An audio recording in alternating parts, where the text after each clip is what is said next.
In this video, what I want to do is I want to look at matrices and I want to solve a particular problem. What I want to do is I want to find a matrix B so that A times B is equal to A, where A is the matrix, let's say 1, 4, 3, 2. Okay, so what I want to do is I want to find the matrix B satisfying A times B equals A. And let's do that. So let's say B, just tentatively, let's call it ABCD, little ABCD. It's a C. And I'm going to multiply these two matrices. So we want A times B to be equal to A. So we want that to be equal to 1, 4, 3, 2. And the product on the left is going to be the matrix A plus 4C, B plus 4D, 3A plus 2C, and 3B plus 2D. We want that to be equal to 1, 4, 3, 2.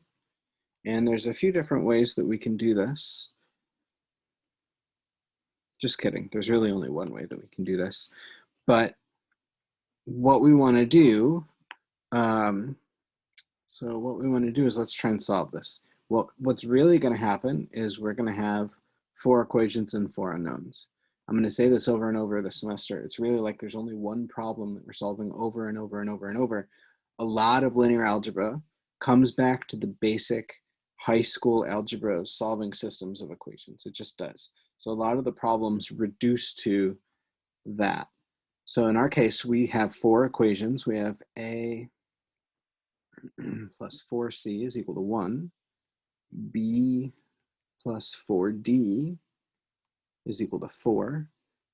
3A plus 2C is equal to 3. And 3B plus 2D is equal to 2. Okay, so we have, you can think of this as 4 equations and 4 unknowns. What it really is if you think about moving these around, you really have 2 sets of 2 equations with 2 unknowns. So you can think about it this way. So we have 2 equations and 2 unknowns. Let me make sure that I moved everything appropriately like I wanted to. I think I did. So there's a few ways that you can do this. You can do this using matrices. You can do this using just regular old algebra. Again, a few ways that you can do this. It turns out that we're going to have a unique solution. So if you can find any solution, then you can just be done. But the fact that it's a unique solution isn't obvious, and you have to trust me a little bit. Okay, so it turns out that it's true, but not obvious. So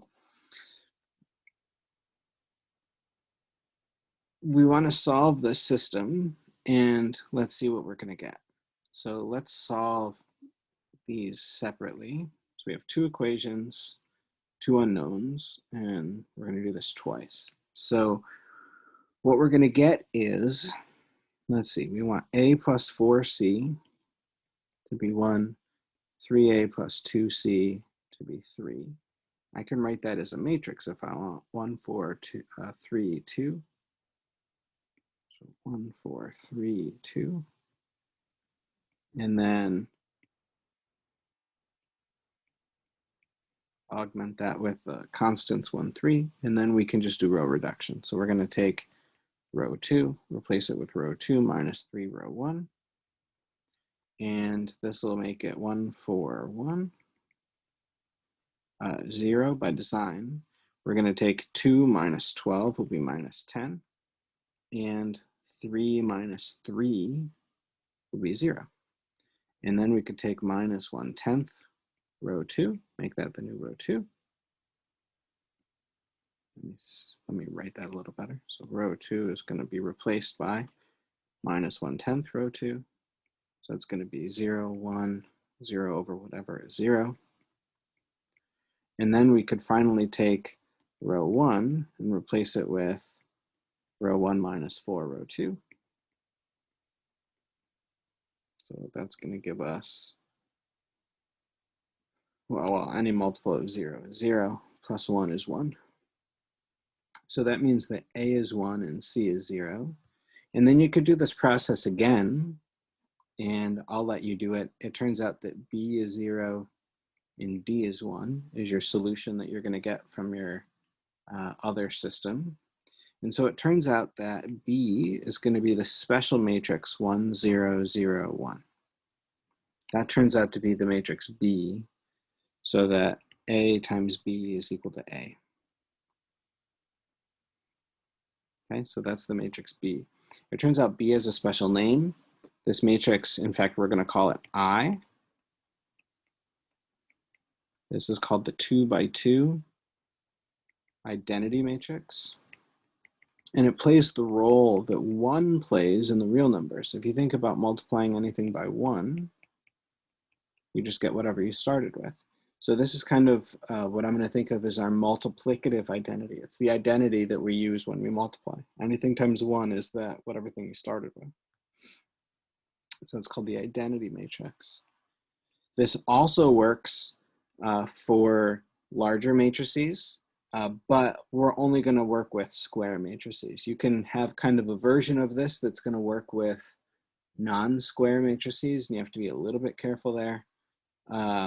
So in general, if A is an M by N matrix, then B is the N by N identity. This will still work. So the N by N identity is where you have 1s along the diagonal and 0s everywhere else.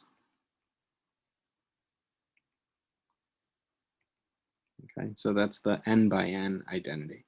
Sometimes people write the N by N identity as I sub N. This is sometimes how the N by N identity matrix is written. When it's clear what N is, if we have a square matrix, square meaning that the number of rows and columns are the same. So if we have a square matrix, sometimes we omit that subscript. So I can write I as 1, 0, 0, 1, or maybe the 3 by 3 identity if we're doing that. So this is going to be a very special matrix for us. Okay, that's going to be a very special matrix for us that'll be very useful as we go along. So this is the multiplicative identity.